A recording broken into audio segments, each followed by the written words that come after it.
Pourquoi tu crois que tant de gens attendent sur le quai de la gare? Pourquoi tu crois qu'on flippe autant d'arriver en retard? Les trains démarrent souvent au moment où on s'y attend le moins, et l'histoire d'amour t'emporte sous l'œil impuissant des témoins. Des témoins cette époque qui disent au revoir sur le quai, et regardent le train s'éloigner avec un sourire inquiet. Toi aussi, tu leur fais signe et t'imagines leurs commentaires. Certains pensent que tu te plantes et que t'as pas les pieds sur terre. Chacun y va de son pronostic sur la durée du voyage. Pour la plupart, le train va dérailler dès le premier orage. Le grand amour change forcément ton comportement. Dès le premier jour, faut bien choisir ton compartiment. Siège couloir, monte la vie, il faut trouver la bonne place. Tu choisis quoi, une love story de première ou de seconde classe?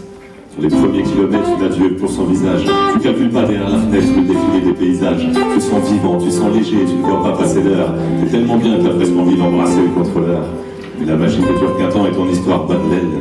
Quand tu dis que tu n'y es pour rien et que c'est sa faute à elle.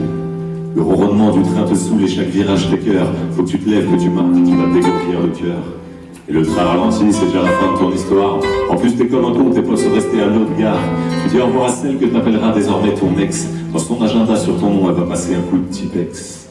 C'est vrai que les histoires d'amour, c'est comme les voyages en train. Quand je vois tous ces voyageurs, parfois j'aimerais en être un.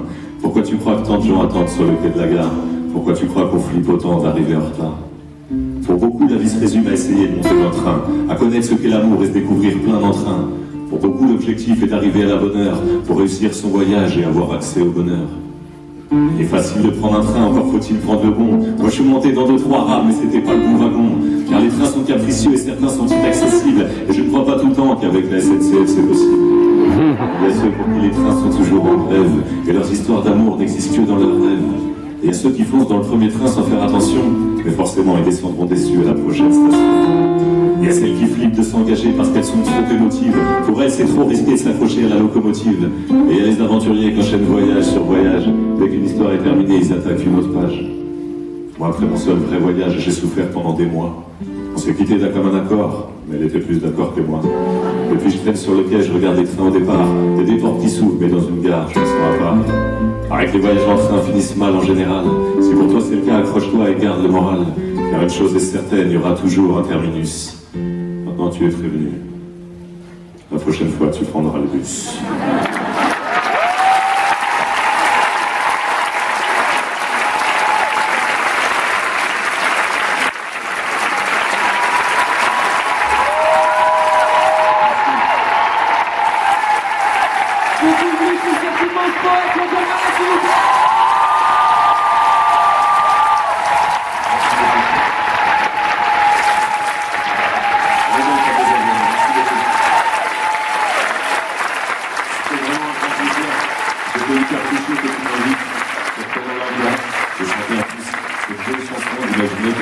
Tu l'as découverte, la chanter là avec toi.